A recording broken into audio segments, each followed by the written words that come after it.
नमस्कार साथियों, rise of education में आपका फिर एक बार स्वागत है। साथियों, आज जो चर्चा का विषय होगा वो राज्य होगा।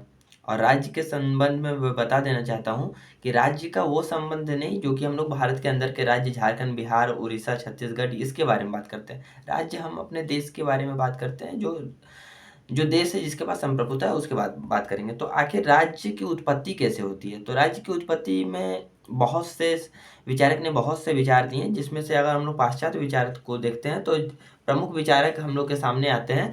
पहला हॉब्स, लॉक, रूसो, ये तीनों अलग अलग विचारक हैं। इन्होंने बहुत अच्छा एक सामाजिक समझौता सिद्धांत प्रतिपादित किया कि राज्य के संबंध में, कि कोई भी समाज किस तरह राज्य बनता है। और ये सच्चाई है कि जब समाज संगठित रूप से एक हो जाता है तो वो राज्य बन जाते हैं। तो राज्य की परिभाषा को अगर हम लोग देखते हैं, जब कोई समाज संगठित रूप से एक हो जाते हैं तो वो राज्य कहलाते हैं। और राज्य में 4 तत्व पाए जाते हैं। पहला भूभाग, दूसरा जनसंख्या, तीसरा सरकार और चौथा संप्रभुता। ये 4 तत्व मिलते हैं और जब समाज संगठित होकर इन 4 तत्वों का निर्वहन करता है तो वो राज्य कहलाते हैं। यहाँ तक हम लोग समझ लेते हैं। अब बात आती है ये 4 तत्वों का निर्धारण है वो कैसे होता है।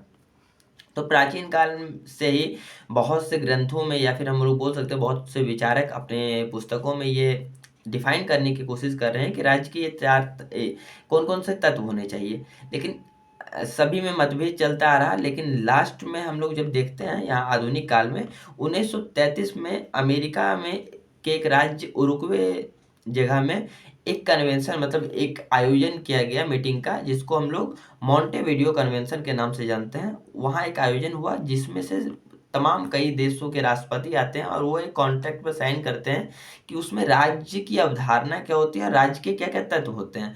तब उन्होंने ये निश्चय किया कि राज्य के 4 तत्वों को माना जाएगा, जिसमें से पहला होता है भूभाग, दूसरी होती है जनसंख्या, तीसरा होता है सरकार और चौथा होता है संप्रभुता।